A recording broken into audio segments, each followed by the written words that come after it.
Os indígenas em 1500. Estudos atuais revelam que, por volta de 1500, viviam no atual território brasileiro mais de 1000 povos indígenas, com crenças, hábitos, costumes, formas de organização específicas. A esse conjunto de valores e práticas sociais, nós damos o nome de cultura. O que é cultura? É toda forma de organização, todo o processo de desenvolvimento de uma comunidade. Então, o que é que eu quero chamar a atenção para vocês? Talvez muitas vezes nós temos a ideia ou o sentimento de que o indígena seria, as tribos indígenas seriam todas iguais. Não. Nós tínhamos na época mais de 1000 tribos indígenas. Ou seja, eram 1000 povos que se organizavam, cada um à sua forma, cada um do seu jeito. Então, consequentemente, seriam, vamos dizer assim, 1000 tipos de cultura diferente. Professor, óbvio que você ia encontrar algumas semelhanças entre elas, mas também você iria encontrar algumas diferenças entre elas. Então, para ter uma noção, esses povos falavam cerca de 1300 línguas diferentes. Então, você tem 1300 línguas para você ter uma noção de como eles eram diferentes. Essas 1300 línguas tinham dois troncos linguísticos. O que é tronco linguístico? É a origem, vamos dizer assim, da língua, né? Então, você tem os troncos linguísticos, o tupi e o macro-G. Eram os dois troncos, as duas, vamos dizer, desses dois idiomas surgiram os outros 1300. Mas havia muitas outras famílias linguísticas, como a do Aruac e dos Craíbas, da atual região amazônica. De modo geral, os povos do tronco linguístico tupi viviam no litoral e entre eles estavam os povos guaranis, os tupinambás e os tabajaras.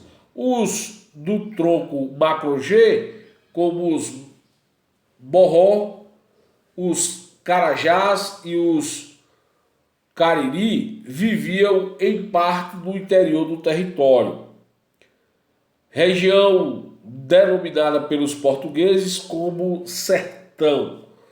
Como inicialmente os portugueses só se estabeleceram no litoral, né, na costa, e tiveram um contato maior com os tupis. Os relatos que produziam sobre os hábitos e a cultura dos povos indígenas no período são basicamente relativos a esse grupo. Quando os europeus chegaram aqui pelas embarcações, se mantiveram mais próximos da costa, né, do litoral, do que propriamente do meio do Brasil, vamos usar essa expressão. As aldeias. O conhecimento que temos sobre os povos que viviam no Brasil por volta de 1500, ele é limitado, né, é restrito, e muitas vezes ele é generalista. Como eu disse, né, muitas vezes essa ideia de tornar geral o que muitas vezes é específico, né, uma visão mais generalista da coisa. A gente tem o sentimento que as comunidades indígenas eram só de um tipo, né? Os documentos produzidos pelos portugueses e outras evidências históricas revelam que grande parte dos povos indígenas viviam em pequenas aldeias, né, formadas por um conjunto de 4 ou 7 malocas.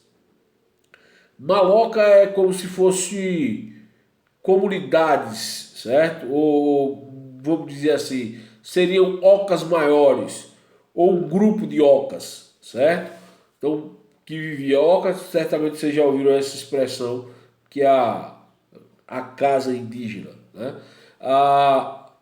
Por que eles viviam em pequenas comunidades? Porque seria mais fácil de sobreviver. Você arrumar alimento para um grupo pequeno de pessoas era uma situação. Para você arrumar alimentos para um grupo maior de pessoas, certamente seria mais difícil.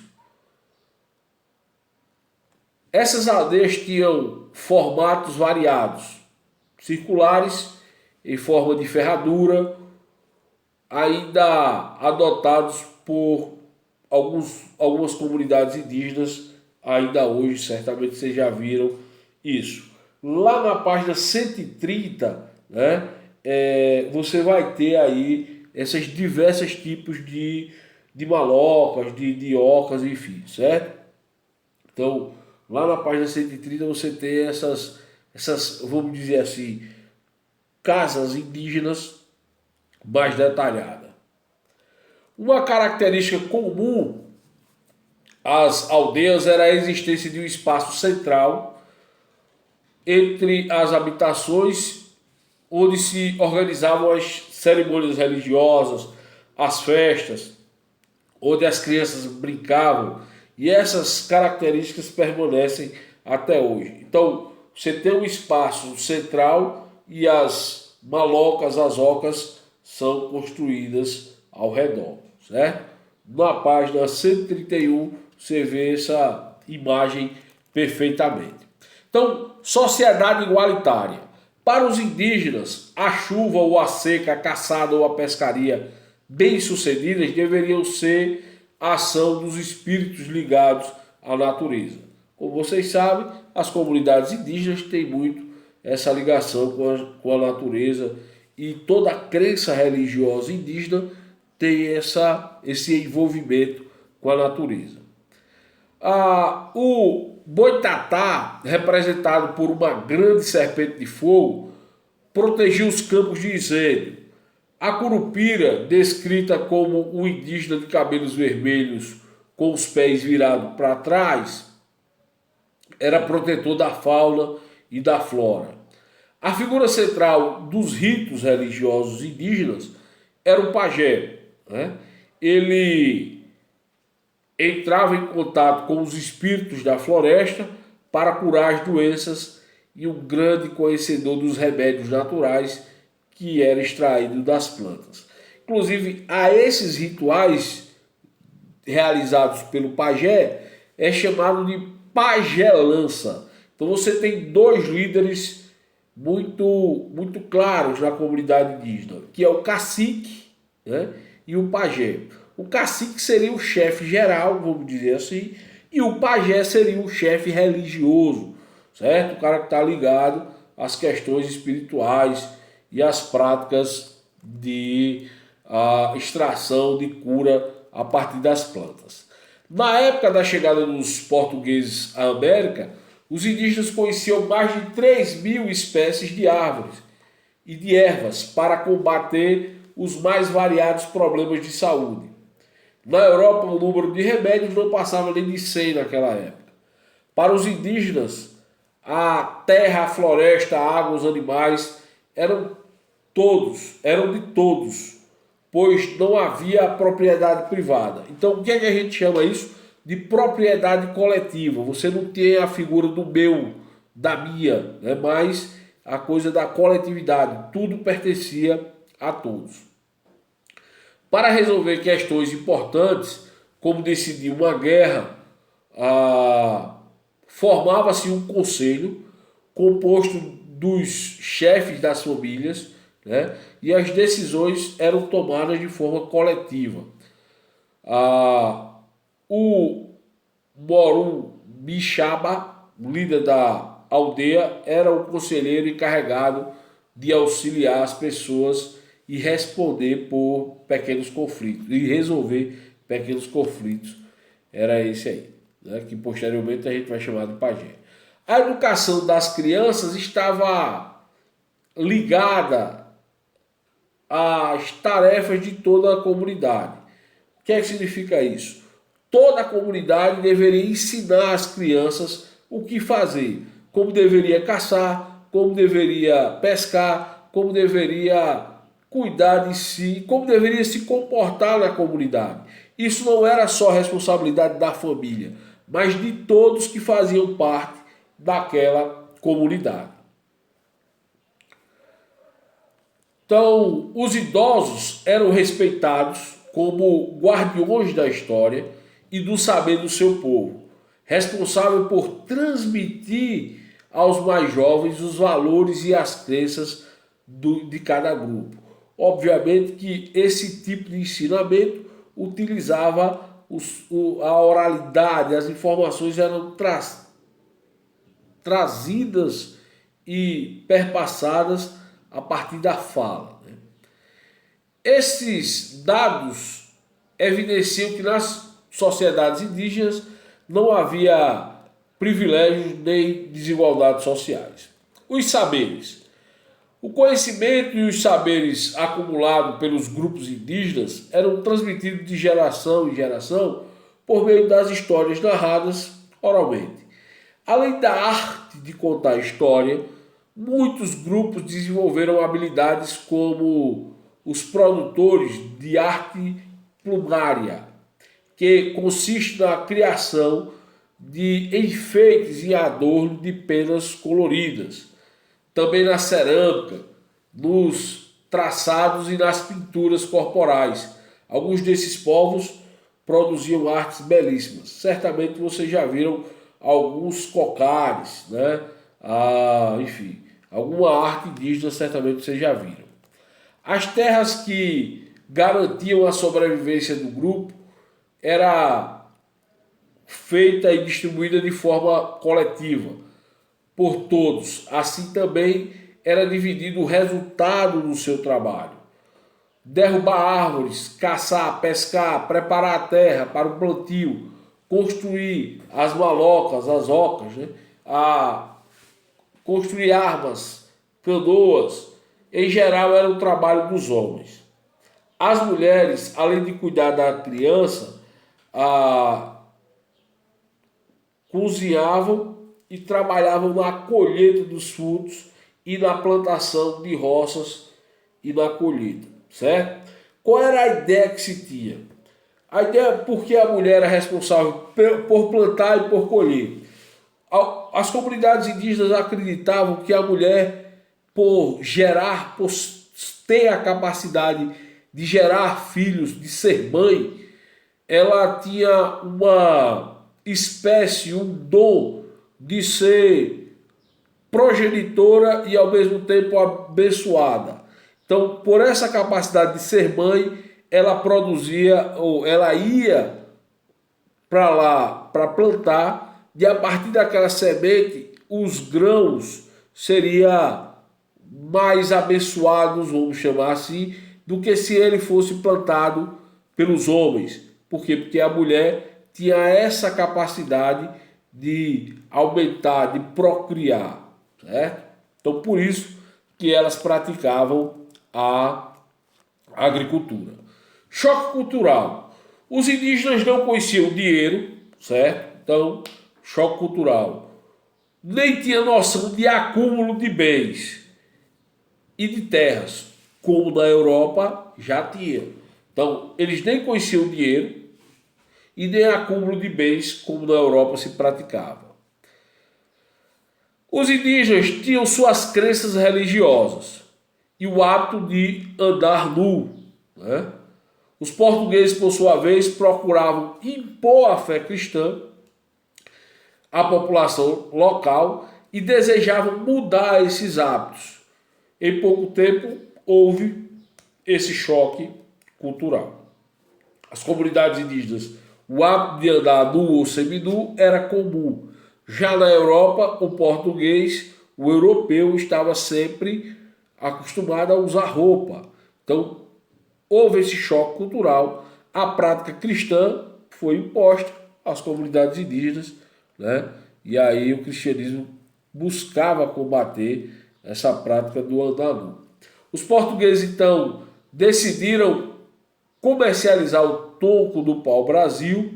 Para isso, utilizaram a mão de obra indígena para o corte e o transporte do tronco até as embarcações ancoradas que estavam na costa, onde ficavam armazenados até a chegada das embarcações rumo a Portugal. O mapa Terra Brasilis representa vários indígenas envolvidos nessa atividade. Se vocês observarem aí, ó, você está vendo alguns indígenas carregando toras de madeira nessa imagem que está ao fundo aí. Para convencer os indígenas a fazer esse trabalho, os portugueses ofereciam a eles anzóis, machados, facas, efeitos, espelhos, pente. Quando os indígenas começaram a se recusar a fazer todo o trabalho, os portugueses decidiram então escravizá-los. Você pode perguntar, professor, mas esses índios, como é que o cara vai trabalhar por causa do anzol? Como é que você vai trabalhar tanto por causa do espelho? Isso vai trabalhar tanto por causa de uma faca. Isso não existia nas comunidades indígenas. Então, como esse elemento era novidade, como era um elemento novo, e tudo que é novo chama a atenção, e tudo que é novo provoca no ser humano uma intencionalidade de ter aquilo ali como posse, né? Então muitos indígenas estavam voltados a isso, né? Então não conheciam enxada, então a enxada facilitava no plantio. Então muitos se colocavam, se submetiam ao trabalho para receber em troca, por exemplo, uma enxada. Então isso era novidade. Como era novidade, fazia com que eles aceitassem essas situações. Para justificar a escravidão dos nativos, vários argumentos foram utilizados. Para os europeus, os indígenas eram selvagens, bárbaros, criaturas sem alma, tão inferiores aos europeus, e por isso eram passíveis de ser escravizados. Então tinha um discurso de inferioridade que fazia com que aquelas comunidades indígenas fossem escravizadas. Outro aspecto que influenciou essa visão etnocêntrica, o que é etnocentrismo? É quando eu tenho uma visão que a minha cultura é superior à cultura dos demais, onde as minhas práticas culturais são superiores às práticas culturais dos demais. Então, o que é que eles faziam? Eles colocavam a cultura europeia como sendo uma cultura correta e os demais não. Então, essa prática de etnocentrismo especificamente é chamada de eurocentrismo, ou seja, colocando os elementos europeus como verdadeiros e únicos e superiores aos demais.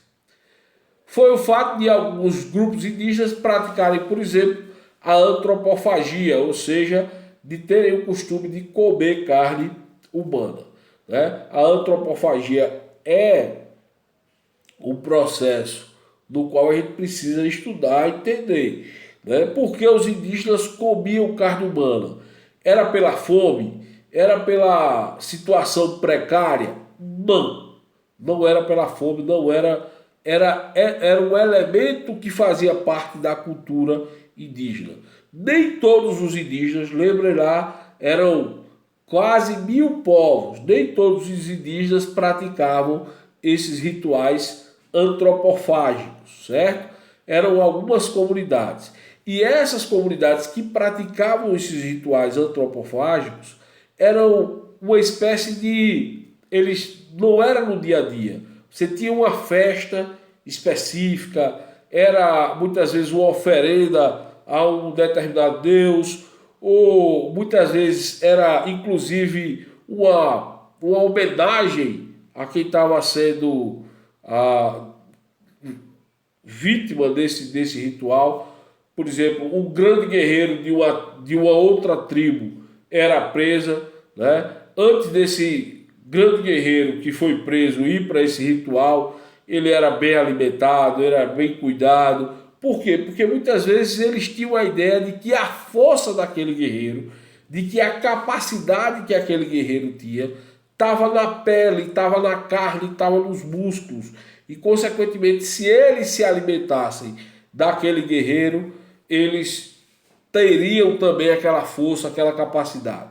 Então, a prática antropofágica não é simplesmente pela questão da fome, né? Mas existem elementos que envolvem essa prática das comunidades indígenas que vai se diferenciar né? Como eu disse, cada uma vai ter uma forma e um desenvolvimento cultural.